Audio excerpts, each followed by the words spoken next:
Tu es en pleine discussion avec quelqu'un. Tout est normal. Et pourtant, tu ressens une tension étrange dans l'air. Son regard s'attarde sur toi une seconde de trop. Mais dès que tu le remarques, il détourne les yeux précipitamment. Puis, tu remarques autre chose. Chaque fois que tu fais un geste, il le répète inconsciemment. Croiser les bras, toucher ses cheveux, ajuster sa posture. Comme si son corps suivait inconsciemment une danse silencieuse avec le tien. Et si je te disais que ce ne sont pas de simples coïncidences? Le langage corporel est une fenêtre ouverte sur l'inconscient. Carl Jung, l'un des plus grands psychologues du XXe siècle, expliquait que nos émotions profondes s'expriment parfois bien avant que nous en ayons conscience. Ce que nous ne pouvons pas dire avec des mots, notre corps le révèle à travers des signaux subtils. Le regard en dit souvent plus que 1000 mots. As-tu déjà ressenti cette sensation étrange lorsque quelqu'un te regarde un peu trop longtemps? Ce n'est pas anodin. Les études en psychologie sociale montrent que lorsqu'une personne éprouve un intérêt affectif, son regard a tendance à chercher celui de l'autre plus fréquemment. Mais il y a une subtilité à observer. Le regard fuyant après un contact prolongé. Une personne qui ressent quelque chose pour toi aura souvent ce réflexe étrange de te regarder intensément, puis de détourner précipitamment les yeux dès qu'elle se sent découverte. Dans les relations humaines, les yeux fonctionnent comme des miroirs émotionnels. Regarde autour de toi. Qui te fixe discrètement en pensant que tu ne le remarques pas?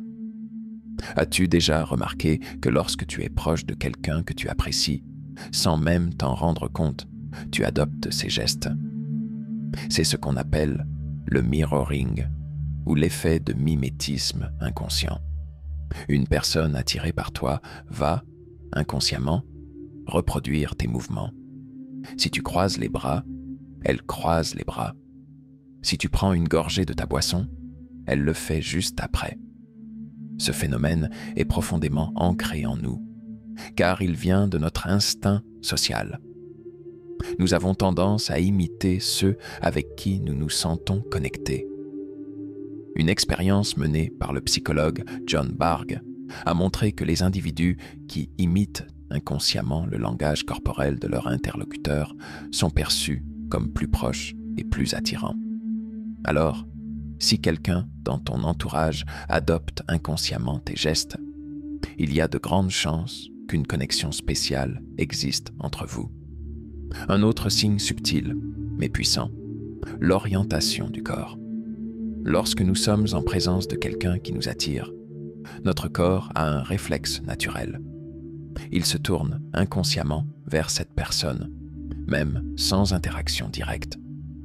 C'est un phénomène si ancré en nous que même dans un groupe, une personne attirée par toi aura les pieds et les épaules dirigés vers toi, comme si son corps trahissait un désir de rapprochement. Ce détail est souvent ignoré, mais il est extrêmement révélateur. Lors d'un dîner, d'une réunion ou d'un simple échange, regarde la posture de ceux qui t'entourent. Qui, sans même parler, semble physiquement aligné vers toi. Si le langage corporel est une langue cachée, alors les micro-expressions sont ses murmures les plus sincères. Ces réactions ultra rapides, qui durent moins d'une demi-seconde, sont des indices précieux pour décoder les véritables émotions d'une personne. Par exemple, un sourire sincère ne se manifeste pas uniquement par la bouche, mais aussi par les muscles autour des yeux.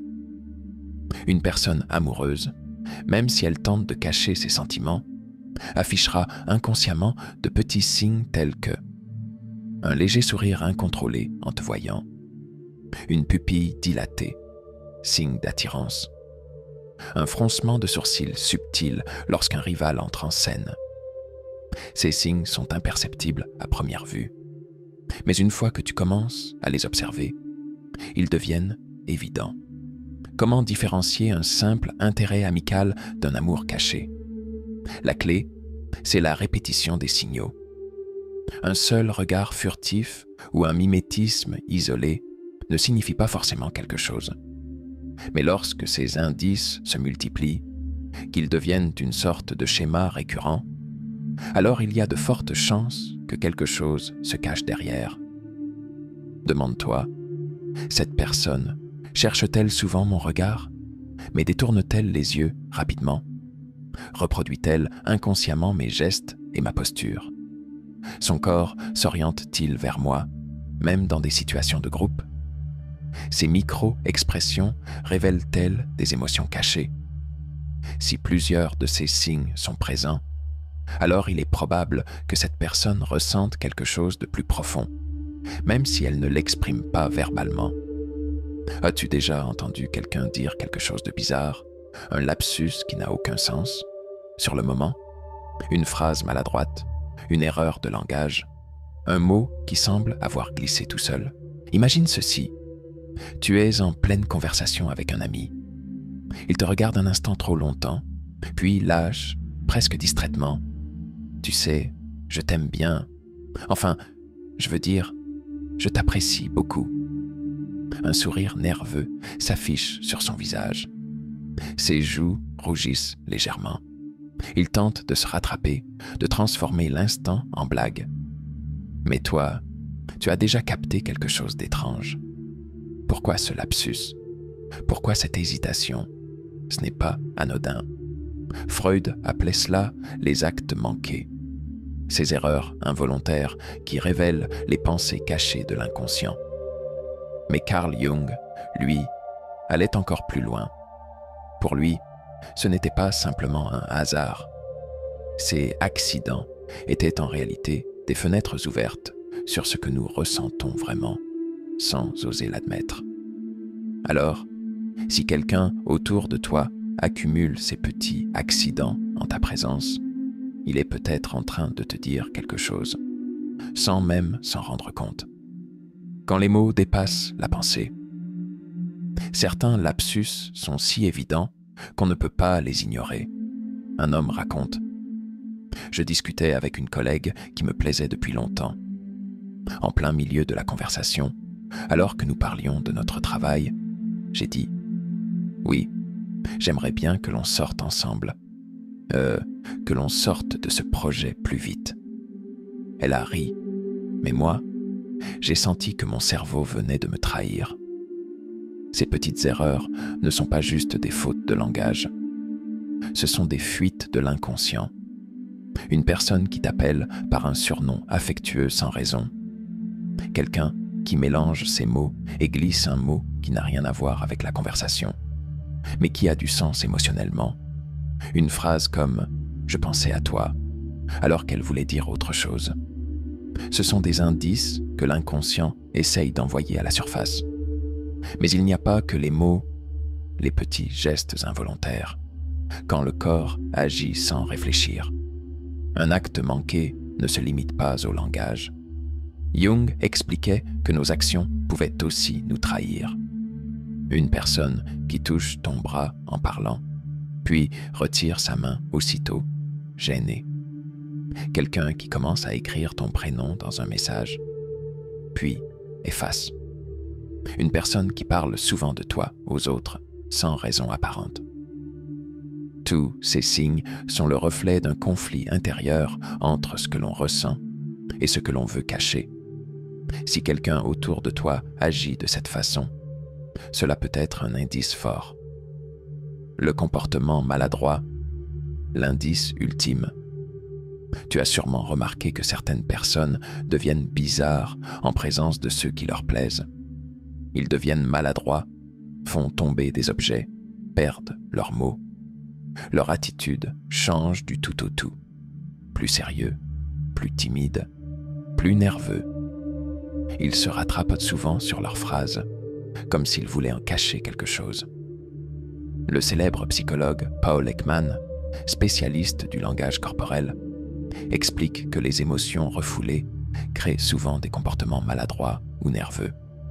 Alors si une personne proche de toi agit différemment quand tu es là, observe bien. Peut-être que son inconscient parle pour elle. Comment savoir si ce sont de vrais signes ou juste des coïncidences? Tout le monde fait des erreurs en parlant. Tout le monde a des moments de gêne. Ce qui compte, c'est la répétition. Pose-toi ces questions. Cette personne a-t-elle fait plusieurs lapsus ou erreurs de langage en ma présence? Change-t-elle d'attitude de manière visible quand elle est avec moi? Semble-t-elle nerveuse ou maladroite sans raison apparente? Si plusieurs de ces éléments se répètent, il se pourrait bien que son inconscient essaye de lui faire avouer quelque chose qu'elle ne veut pas dire à voix haute. As-tu déjà eu l'impression que l'univers essayait de te faire comprendre quelque chose? Comme si certains événements, certains signes revenaient sans cesse autour de toi, sans explication rationnelle. Une chanson qui passe à la radio et qui parle exactement de ce que tu ressens. Une phrase anodine qu'un inconnu te dit et qui semble étrangement répondre à une question que tu avais en tête. Des coïncidences si troublantes qu'elles te donnent des frissons. Et si ce n'était pas de simple hasard? Carl Jung parlait d'un concept fascinant, l'inconscient collectif. Il expliquait que nos émotions les plus profondes ne se manifestent pas seulement dans nos pensées, mais aussi dans notre environnement, à travers des symboles universels. Lorsque quelqu'un éprouve un amour qu'il ne peut pas exprimer, cet amour peut se manifester à travers des signes, des synchronicités, des répétitions étranges dans le monde qui l'entoure. Les synchronicités, ces coïncidences, qui n'en sont peut-être pas à Jung, a développé une théorie révolutionnaire, celle des synchronicités. Il s'agit de ces moments où l'univers semble répondre à nos pensées, où une coïncidence semble trop parfaite pour être fortuite. Par exemple, imagine ceci. Tu penses à une personne en particulier, quelqu'un avec qui tu ressens une connexion étrange, mais qui ne dit jamais clairement ce qu'il ressent. Quelques minutes plus tard, son prénom apparaît sur un panneau publicitaire. Le soir même, un film à la télévision raconte exactement la même situation que la tienne. Trop de coïncidences, non? Pour Jung, ces synchronicités ne sont pas juste des hasards. Elles sont des manifestations de notre inconscient collectif, des signaux que quelque chose de profond se joue à un niveau invisible. Alors, si des signes étranges liés à une personne reviennent sans cesse dans ta vie, il est peut-être temps de te demander ce que cela signifie vraiment. Les rêves, un langage secret de l'inconscient. Un autre aspect fascinant de l'inconscient collectif est le rôle des rêves. Lorsque nous refoulons une émotion, elle ne disparaît pas. Elle cherche simplement un autre moyen de s'exprimer. Et les rêves sont souvent le canal privilégié de notre inconscient. Si quelqu'un nourrit des sentiments qu'il n'ose pas avouer, il y a de fortes chances que son esprit lui envoie des messages à travers ses rêves. Certaines personnes racontent des rêves étranges, répétitifs, où une figure familière revient sans cesse. Une personne qui apparaît souvent dans des scénarios flous, mais marquants. Des rêves d'interaction forte, même si en réalité, la relation semble distante.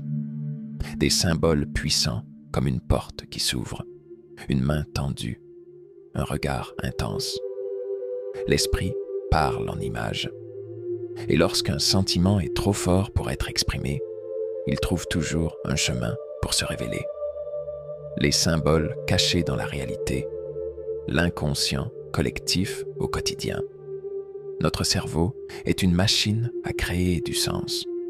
Il détecte des motifs, des répétitions, des liens là où, en apparence, il n'y en a pas.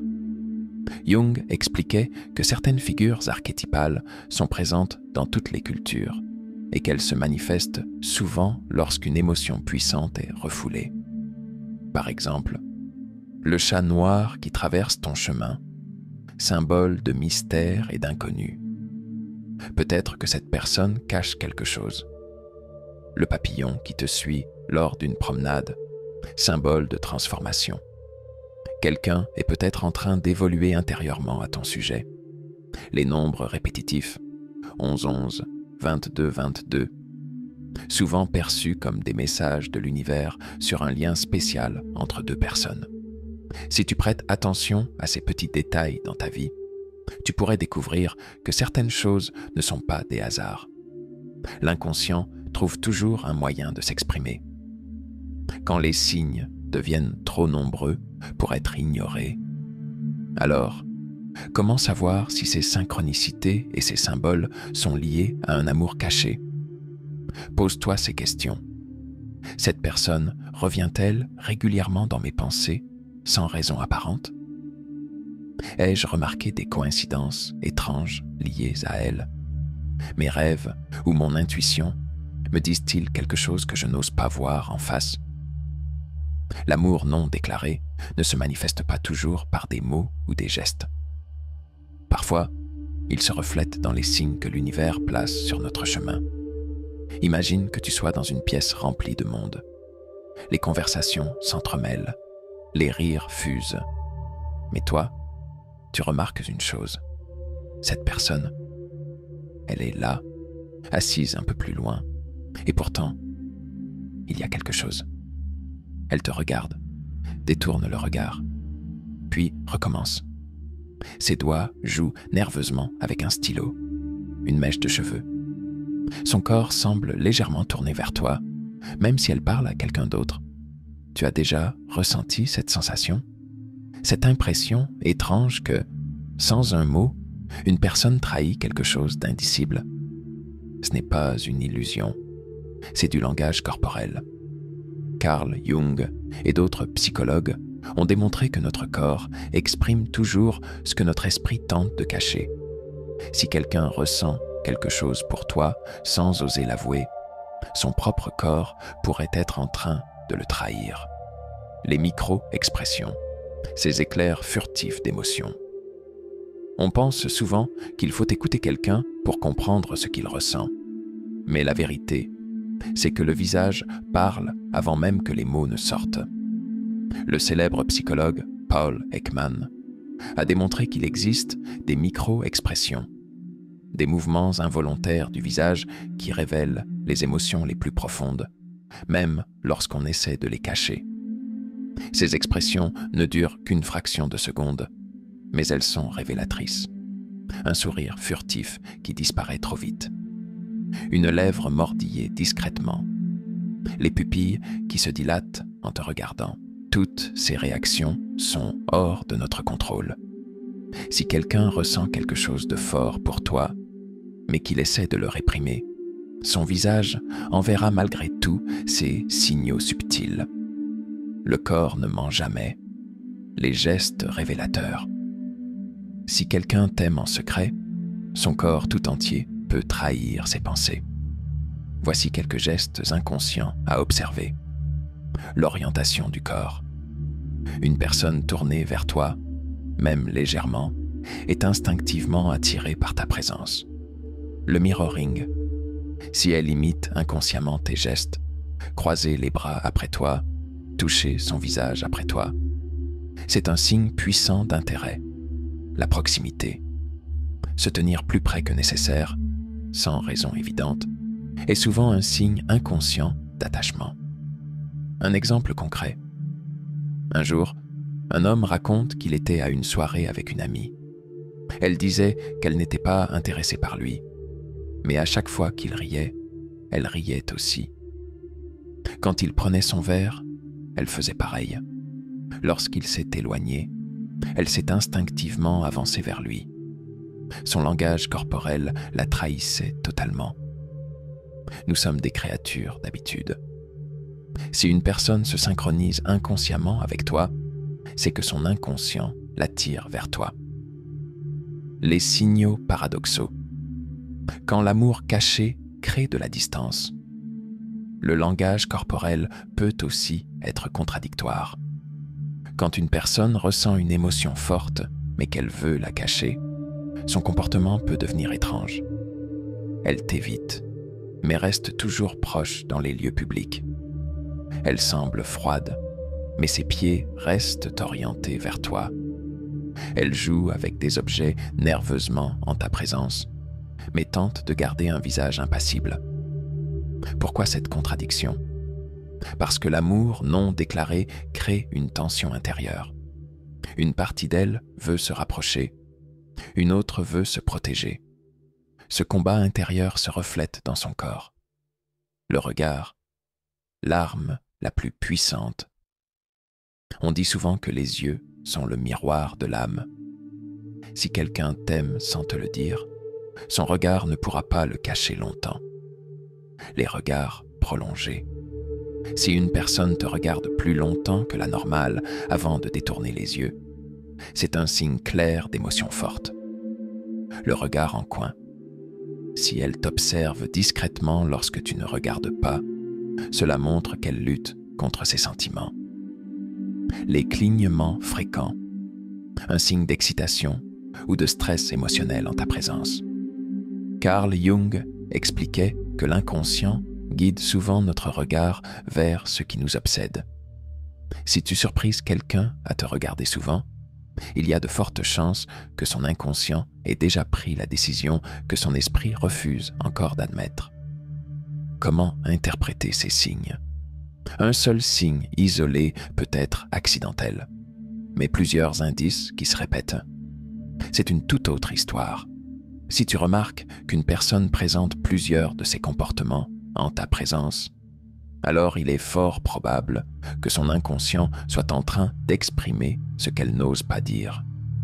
Le corps ne ment jamais, et parfois, il parle plus fort que les mots eux-mêmes. Il y a quelque chose d'inexplicable dans la voix humaine. Tu as sûrement déjà ressenti ça.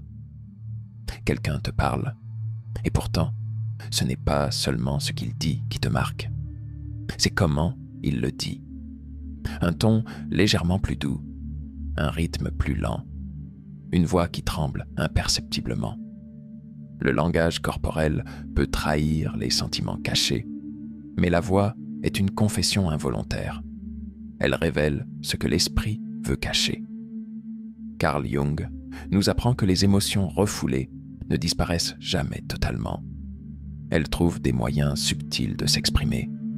Et la voix est l'un des outils les plus puissants du subconscient. Alors, si quelqu'un nourrit des sentiments pour toi sans oser l'admettre, écoute bien sa voix. Elle pourrait parler à sa place. La voix d'une personne qui éprouve une émotion forte se transforme. Même si elle veut paraître indifférente, son ton la trahit. Les scientifiques ont découvert plusieurs changements inconscients dans la voix lorsque quelqu'un ressent de l'attirance. Un timbre plus grave chez les hommes ou plus aigu chez les femmes. Lorsque nous sommes face à quelqu'un qui nous plaît, notre voix change subtilement pour paraître plus séduisante. Un débit plus lent ou irrégulier. Lorsqu'une personne lutte contre ses sentiments, sa voix peut avoir de légers silences, des hésitations. Un ton plus doux, presque imperceptible. Quand une émotion est forte, la voix devient plus feutrée, comme si l'inconscient cherchait à créer une connexion intime. Imagine cette scène. Tu es en train de parler avec une personne que tu soupçonnes d'avoir des sentiments pour toi. D'habitude, elle parle rapidement, avec une voix assurée. Mais aujourd'hui, il y a quelque chose de différent. Sa voix est plus calme, plus posée. Et lorsqu'elle s'adresse à toi, son ton change légèrement. Comme si elle ne parlait pas seulement avec des mots, mais avec quelque chose de plus profond. C'est ce genre de détails qui en disent bien plus que n'importe quelle déclaration. Il existe un phénomène étrange. Plus une personne veut cacher ce qu'elle ressent, plus son discours devient hésitant. C'est un combat entre le conscient et l'inconscient. D'un côté, la personne essaie de garder un ton neutre, professionnel, détaché. De l'autre, son esprit est envahi par ses émotions. Et ça se traduit dans sa voix. Elle cherche ses mots plus souvent que d'habitude. Elle fait de petits silences avant de répondre. Elle change de sujet rapidement lorsqu'on approche quelque chose de personnel. Pourquoi? Parce que ses émotions la submergent. Imagine un instant, Tu poses une question banale à cette personne. Tu as passé une bonne journée? Au lieu de répondre immédiatement, elle marque une légère pause. Comme si, pendant un instant, elle cherchait les bons mots. Ce silence n'est pas anodin. C'est un micro-signal qu'il se passe quelque chose de plus profond en elle. Les pauses et les hésitations sont souvent des signes d'une bataille intérieure. Le rire et la nervosité, des réactions incontrôlables. Parfois, l'amour caché se manifeste à travers des comportements apparemment anodins, mais en réalité très révélateurs. As-tu déjà remarqué qu'une personne rit plus souvent en ta présence, même sans raison? Un rire nerveux après une phrase banale. Une blague maladroite pour cacher un moment de gêne. Un sourire trop long, comme figé dans le temps. C'est une réaction inconsciente. Quand quelqu'un ressent une forte émotion mais ne sait pas comment la gérer, il détourne cette tension avec le rire ou un sourire exagéré. Un exemple classique. Un homme raconte que lorsqu'il plaisantait avec une amie, elle riait toujours un peu trop fort, même pour les blagues qui n'étaient pas vraiment drôles. Un jour, il a testé quelque chose. Il a dit une phrase totalement absurde, sans aucun sens. Elle a ri quand même. C'était là qu'il a compris. Ce n'était pas la blague qui la faisait rire, c'était lui. Si quelqu'un rit un peu trop souvent en ta présence, ce n'est peut-être pas parce que tu es hilarant, mais parce que sa voix trahit ce qu'il n'ose pas dire